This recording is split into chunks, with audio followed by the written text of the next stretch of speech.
Bismillahirrahmanirrahim, walhamdulillahi rabbil alamin, wa sallallahu wa sallam ala nabiyyina Muhammad wa ala alihi wa sahbihi ajma'in, amma ba'd. تكلمنا بالأمس عن حديث زيد بن أرقم أن رسول الله صلى الله عليه وسلم خطب فحمد الله وأثنى عليه. Hier, on a parlé du hadith de Zayd ibn Arqam qui stipule que le prophète sallallahu alayhi wa sallam a fait un sermon. Il a alors loué Allah et a fait ses éloges. Thumma qala amma ba'd. Ensuite, il dit amma ba'd.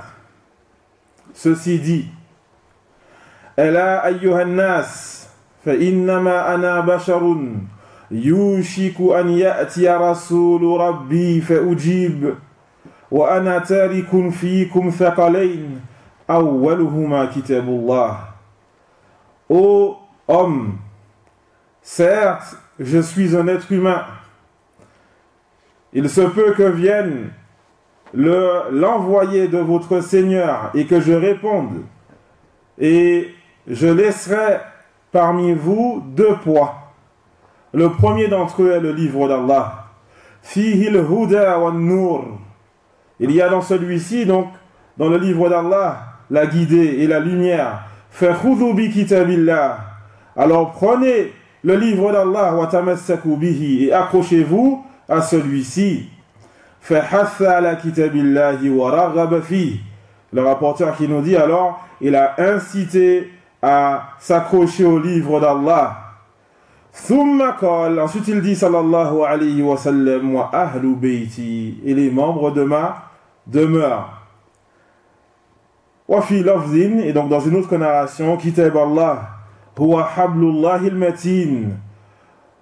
Le livre d'Allah, c'est le câble ferme d'Allah. Man ittaba'ahu kana ala al-huda wa man tarakahu kana ala dalala. Celui qui le suit, celui qui suit le livre d'Allah est sur la guidée, et celui qui le délaisse est sur un égarement, rapporté par Muslim.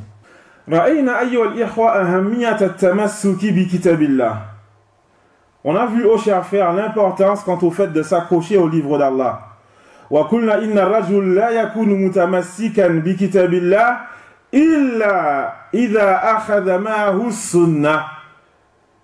on a dit que l'individu ne peut s'accrocher au livre d'Allah que s'il prend avec lui aussi la sunna du prophète sallallahu alayhi wa sallam. La sunna, c'est une révélation venant d'Allah tabaraka wa ta'ala. Allah qui nous dit wa ma yantiqu anil hawa, il ne parle pas selon la passion. C'était le prophète sallallahu alayhi wa sallam, il ne parle pas selon la passion. In huwa illa wahyun yuha. Tout ce qu'il dit est une révélation qui lui est faite. وكذلك قال النبي صلى الله عليه وسلم والذي نفسي بيده لا يخرج من هذا إلا حقا وأشار إلى فيه صلى الله عليه وسلم. Et aussi le prophète صلى الله عليه وسلم qui nous dit, par celui dont mon âme est entre ses mains, ne sortira de cela, et il montrait sa bouche, ne sortira de cela que la vérité. Sallallahu alayhi wa sallam. Ensuite, il dit dans ce hadith, il dit wa ahlu bayti, et les membres de ma demeure, donc les gens de sa famille. Ahlu baytihi hum qarabatuhu wa zawjatuhu. Et donc les gens de sa demeure, ce sont ses proches, les gens de sa famille, ainsi que ses épouses. فالنبي صلى الله عليه وسلم أوصى بهم أي بالإحسان إليهم ومحبتهم وعدم تنقصهم. Le prophète sallallahu alayhi wa sallam, il a donc recommandé la bienséance, la bienfaisance envers eux, les membres de sa famille. Il a recommandé le fait de les aimer et le fait de ne pas les rabaisser. فَالصَّالِحُونَ مِنْهُمْ لَا شَكَّ أَنَّ لَهُمْ فَضْلًا وَلَهُمْ شَرَفًا. Il n'y a nul doute que les pieux parmi eux, il n'y a nul doute qu'ils ont des mérites et qu'ils ont une noblesse, comme le montrent les hadiths, les récits du prophète sallallahu alayhi وسلم. وزعمت الروافض أن الله تبارك وتعالى أنزل على رسوله آية يا أيها النبي بلغ ما أنزل إليك من ربك في خلافة علي وإن لم تفعل فما بلغت رسالته. Les Rawafid ont prétendu que Allah tabaraka wa ta'ala a fait descendre un verset sur son prophète Muhammad sallallahu alayhi wa sallam. Ce verset qui selon eux est: ô prophète, transmets ce qui a été révélé, ce qui t'est descendu venant de ton Seigneur concernant l'autorité gouvernementale de Ali, c'est-à-dire Al-Khilafa, c'est lui qui commande, c'est lui qui gère. Et donc, transmets aux gens cette autorité qui est accordée à Ali. Et si tu ne le fais pas, alors tu n'auras pas transmis le message de ton Seigneur. وزعموا أن النبي صلى الله عليه وسلم حينما أوصى الله تبارك وتعالى بعلي أي بخلافته من بعده فاتبع النبي صلى الله عليه وسلم ذلك الأمر وأوصى به.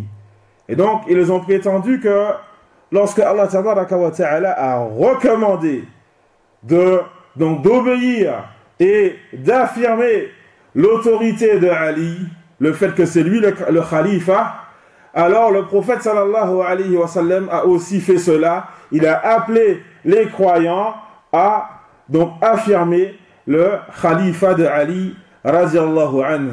Wa hadha kulluhu kadhibun la dalil alayh. Et tout cela, bien entendu, c'est un mensonge sur lequel il n'y a, donc pour lequel il n'y a aucune preuve. Un mensonge basé sur aucune preuve. Wa ba'dun nas qad yata'ajjabun min wujudi man yusaddiqu hadha al-kalam. Certaines personnes peuvent être surprises par le fait qu'il y a des gens qui vont croire cette parole. Des gens qui vont croire que effectivement Allah il a fait descendre un verset: ô prophète, transmets ce qui te descend, ce qui a été descendu sur toi venant de ton Seigneur concernant le khilafa de Ali. Et si tu ne le fais pas, alors tu n'auras pas transmis son message. Certains s'étonnent, comment se fait-il que des gens peuvent croire à cette parole? À ce moment-là, on dit unzuru ila halatin nas. On dit méditez, regardez la situation des gens. Yakbaluna kullama yunshar. Ils acceptent tout ce qui est propagé. Ah, un rappel sur le téléphone. Ah oui, on propage, on reçoit, on propage, on reçoit, on propage. Les gens, ils acceptent tout ce qui arrive concernant la religion. À partir du moment où c'est marqué le messager d'Allah sallallahu alayhi wa sallam a dit, ou alors Allah azza wa jal a dit, les gens y croient. Et oui, effectivement, c'est dans le livre d'Allah. Et oui, effectivement, le prophète il a dit. La yata'akkadun. Ils ne vérifient pas, les gens. Les gens ne vérifient pas. Et si aujourd'hui tu appelles les gens à vérifier, faites attention, c'est pas tout ce qu'on dit qui est vrai, les gens vont dire: ah, ça c'est un exagérateur, ah, il vient nous déranger, il exagère et tout. Faut vérifier, à chaque fois faut vérifier. Ouais, ben regardez ce qui s'est passé. Regardez ce qui s'est passé. هذه الفرقة الروافض نشأت على الأكاذيب. Ce groupe, cette secte, les Rawafid, cette secte a été fondée à partir de mensonges. Tout cela basé sur des mensonges. Il faut donc qu'on vérifie, les frères. On ne peut pas laisser les choses se faire comme cela. ألا تخافون على أنفسكم وعلى دينكم. Est-ce que vous n'avez pas peur concernant vos propres personnes, concernant votre religion? On accepte tout comme ça sans vérifier. ووصل الحال إلى أن الناس يقبلون من الكفار. La situation est arrivée tellement loin que les gens aujourd'hui ils acceptent ce que disent les incroyants, c'est-à-dire yaqbaluna ma yaquluhu al-kuffar fil islam. Aujourd'hui, tu vas trouver des musulmans qui acceptent ce que vont dire les incroyants concernant l'islam. Exemple, al-kuffar yaqulun as-salafiyyatu tadayyunun mutatarrifun la alaqata lahu bil islam. Les kuffars, ils vont dire la salafiyya, c'est une pratique religieuse exagérée qui n'a rien à voir avec la pratique correcte de l'islam. فبعض المسلمين يستمعون إلى هذا الكلام فيكررونه. Certains musulmans vont entendre cette parole et ils vont répéter derrière. Ils vont répéter لو سألتهم هات لي ما هو الشيء الموجود في السلفية الذي ليس بموجود في الإسلام. Tu leur demandes qu'est-ce qui est présent dans la salafiyya qui n'est pas présent dans l'islam. Cite-moi. Hat. Donne-moi. Puisque tu as écouté des gens qui t'ont dit la salafiyya n'a rien à voir avec l'islam et c'est exagération et tu dis alors vas-y viens, on parle sérieusement maintenant. Donne-moi qu'est-ce qu'il y a, dis-moi qu'est-ce qu'il y a dans la salafiyya qui n'est pas présent dans l'islam. Hat. Lan yajid, il ne trouvera pas. Pourquoi li anna salafiyya tahiya l'islam? Parce que la salafiyya c'est l'islam. La salafiyya c'est l'islam. Aujourd'hui, qu'est-ce qu'on étudie, les frères?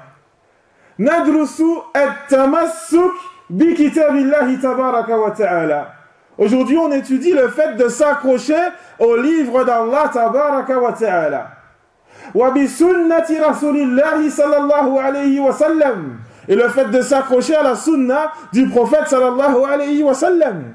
وأمرنا الله تبارك وتعالى باتباع خير القرون الصحابة رضي الله عنهم. Et Allah tabaraka wa ta'ala nous a ordonné de suivre la meilleure des générations, les compagnons du prophète رضي الله عنهم. طيب سؤال ما هو الفرق بين السلفية وهذا؟ Quelle est la différence entre la salafiyya et ça? Quelle est la différence entre la salafiyya et le Coran, la Sunna et les compagnons? Hat, il n'y a pas. Il n'y a pas. Et c'est pour ça que je le dis, hein, toutes les personnes qui ne sont pas d'accord avec ce discours, je leur donne un an, un an, pour me trouver un sujet qu'il y a dans la salafiyya qu'il n'y a pas dans l'islam. Un. On ne trouve pas. Tout ce qu'on fait, c'est qu'on a écouté des gens dire et on répète. On a écouté des gens dire et on répète. Et donc, subhanallah, hada huwa l'islam. C'est ça l'islam. C'est ça l'islam. Le Coran, Sunna, avec la compréhension des pieux prédécesseurs. C'est ça l'islam. Et c'est ça la salafiyya. Et donc, franchement, il faut qu'on arrête d'écouter les médias. Il faut qu'on arrête d'écouter ce que disent des ignorants, des gens qui n'ont pas étudié, qui ne connaissent rien de l'islam. Pour la plupart, ou des gens qui sont ennemis de la sunna du prophète sallallahu alayhi wa sallam. Tout ce qu'ils veulent voir, c'est que les gens s'éloignent de la sunna, ne soient pas accrochés à la sunna du prophète sallallahu alayhi wa sallam. Et on leur dit Coran, Coran, Coran. D'accord le Coran, mais on le comprend comment? On le comprend comment le Coran si on ne prend pas avec nous la sunna du prophète sallallahu alayhi wa sallam? Et donc ce chapitre qu'on voit aujourd'hui, aux chers frères, il est très très très très important. Très important, il ne faut pas négliger ce sujet. إذن أيها الإخوة احذروا الأكاذيب. Et donc, ô chers frères, méfiez-vous des mensonges. هذه هي طريقة الروافض. Ceci est la méthodologie des rawafid. غلوا في حبهم لآل البيت فاعتقدوا أن خلافة أبي بكر وعمر وعثمان خلافات باطلة. Ils ont exagéré les rawafid concernant leur amour pour Ahl-al-Bayt, les gens de la demeure du prophète sallallahu alayhi wa sallam. Alors, cette exagération les a amenés à croire, à avoir la croyance que la khilafa de Abu Bakr, Omar et de Othman sont des khilafas qui sont caduques. Que c'était donc une tromperie pour les musulmans. Bal zadu fi hada al-amr. Ils ont augmenté, ils ont exagéré encore plus, à tel point qu'ils ont adoré des membres de la famille du prophète sallallahu alayhi wa sallam. فانظروا إلى أكاذيبهم قالوا إن الله تبارك وتعالى لما أوصى بولاية علي أنزل قوله اليوم أكملت لكم دينكم وأتممت عليكم نعمتي ورضيت لكم الإسلام دينا فقال النبي صلى الله عليه وسلم الله أكبر على إكمال الرسالة وإتمام النعمة وولاية علي. Et donc regardez les mensonges. Ils prétendent que lorsque Allah Tabaraka wa Ta'ala a recommandé, a ordonné le fait que Ali soit le khalifa après le prophète sallallahu alayhi wa sallam, alors à ce moment-là, Allah a fait descendre sa parole Al-Yawma akmaltu lakum dinakum. Aujourd'hui, j'ai complété pour vous votre religion. Wa atmamtu alaykum ni'mati. Et j'ai parachevé sur vous mon bienfait. Wa raditu lakumul islam dina. Et j'ai agréé pour vous l'islam comme religion. À ce moment-là, selon les Rawafid, le prophète Muhammad sallallahu alayhi wa sallam a dit Allahu Akbar, concernant le fait que la religion soit complète, et concernant le fait que le bienfait soit parachevé, et concernant la khilafa de Ali radiyallahu anhu. فهذا أيها الإخوة كذب محض. Tout cela, donc, ce sont des mensonges sur le prophète sallallahu alayhi wa sallam qu'on peut trouver dans les livres des Rawafid. ويستدلون أيضا بأحاديث صحيحة نجدها في كتب أهل السنة. Et ils vont aussi s'appuyer sur des hadiths qui sont authentiques qu'on va trouver dans les livres de Ahl Sunnah. Parmi ces hadiths, il y a la parole du prophète sallallahu alayhi wa sallam Man kuntu mawla fa'aliyun mawla. Celui dont je suis son allié, alors Ali est son allié. فهذا أيها الإخوة لا يدل على بطلان خلافة أبي بكر وعمر وعثمان. Et cette parole du prophète sallallahu alayhi wa sallam, elle ne montre nullement le fait que le khalifa de Abu Bakr, Omar et Uthman soit caduque. وكذلك ليس في هذا الحديث أن عليا يستحق العبادة. Et aussi même chose, il n'y a pas dans ce hadith que Ali mérite l'adoration. وإنما الموجود في هذا الحديث أن علي رضي الله عنه صحيح الإيمان صادق في إيمانه أثنى عليه النبي صلى الله عليه وسلم. Cependant, ce qu'on peut trouver dans ce hadith, c'est que Ali, il a une bonne foi, qu'il est véridique dans sa foi au prophète sallallahu alayhi wa sallam, que le prophète sallallahu alayhi wa sallam a fait ses éloges. Mais est-ce que Ali, c'est le seul allié du prophète sallallahu alayhi wa sallam? Rappelez-vous la parole d'Allah tabaraka wa ta'ala فَإِنَّ اللَّهَ هُوَ مَوْلَاهُ وَجِبْرِيلُ وَصَالِحُ الْمُؤْمِنِينَ وَالْمَلَائِكَةُ بَعْدَ ذَلِكَ ظَهِيرٌ. Certes, Allah c'est son allié, donc l'allié du prophète sallallahu alayhi wa sallam, ainsi que Jibril et les pieux parmi les croyants, et aussi en plus de cela, il aura le soutien des anges. Et donc, فَصَالِحُ الْمُؤْمِنِينَ كُلُّهُمْ أَوْلِيَاء لِلنَّبِيِّ صلى الله عليه وسلم. Et donc les pieux parmi les croyants sont tous donc des alliés du prophète sallallahu alayhi wa sallam. وطائفة أخرى ضلت في هذا الباب وهم النواصب. Il y a aussi donc un autre groupe qui s'est égaré dans ce même sujet, le sujet de la famille du prophète sallallahu alayhi wa sallam. Ce sont les nawasib. Ces gens-là, ces gens-là, ils détestent les membres de la famille du prophète sallallahu alayhi wa sallam. فهذا الحديث الذي ندرسه اليوم رد على كلا الطائفتين. Le hadith qu'on étudie aujourd'hui est une réplique à chacun des deux groupes. Ahl Sunnah wal Jama'a, ils n'exagèrent pas. Ils sont dans le juste milieu. Ils ne vont pas exagérer concernant la famille du prophète sallallahu alayhi wa sallam. Ils ne vont pas faire preuve de négligence non plus les concernant. Mais ils sont donc dans le juste milieu. Wa akhiran fil hadith anna man tamassaka bi kitabillah fahuwa ala hudan wa man tarakahu kana ala dalalah. Et pour finir, il y a dans le hadith le fait que celui qui s'accroche au livre d'Allah, il est sur une guidée. Et celui qui le délaisse est dans un égarement. Allah tabaraka wa ta'ala qui nous dit dans son livre فَإِمَّا يَأْتِيَنَّكُم مِّنِّي هُدًى فَمَنِ اتَّبَعَ هُدَايَ فَلَا يَضِلُّ وَلَا يَشْقَى. Vous viendra de moi une guidée. Alors celui qui suit ma guidée ne s'égare pas, ne s'égarera pas et ne sera pas malheureux. جاء عن السلف من الصحابة وغيرهم أن المعنى من تمسك بكتاب الله لا يضل في الدنيا ولا يشقى في الآخرة. Il a été rapporté des pieux prédécesseurs parmi les compagnons et autres que la signification de ce verset, c'est que celui qui s'accroche au livre d'Allah ne va pas s'égarer ici-bas et ne sera pas malheureux dans l'au-delà. Et c'est pour cela, ensuite, Allah tabaraka wa ta'ala, tout de suite après cela, il dit وَمَنْ أَعْرَضَ عَنْ ذِكْرِي فَإِنَّ لَهُ مَعِيشَةً ضَنْكًا. Et celui qui se détourne de mon rappel, du Coran, il aura certes une vie pleine de gêne. وَنَحْشُرُهُ يَوْمَ الْقِيَامَةِ أَعْمَى. Et nous allons le ressusciter au jour de la résurrection. Il sera aveugle. قَالَ رَبِّ لِمَ حَشَرْتَنِي أَعْمَى وَقَدْ كُنْتُ بَصِيرًا. Il dira: ô Seigneur, pourquoi m'as-tu ressuscité, m'as-tu ramené à la vie en étant aveugle, alors qu'avant, je voyais, avant, je pouvais voir. قَالَ كَذَلِكَ أَتَتْكَ آيَاتُنَا فَنَسِيتَهَا وَكَذَلِكَ الْيَوْمَ تُنْسَى.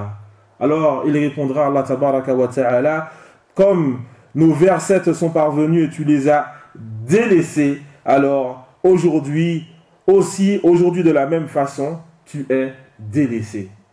Et donc, ô chers frères, il est important, il est obligatoire qu'on s'accroche au livre d'Allah tabaraka wa ta'ala. On arrête là pour aujourd'hui, Inch'Allah ta'ala, on continue demain.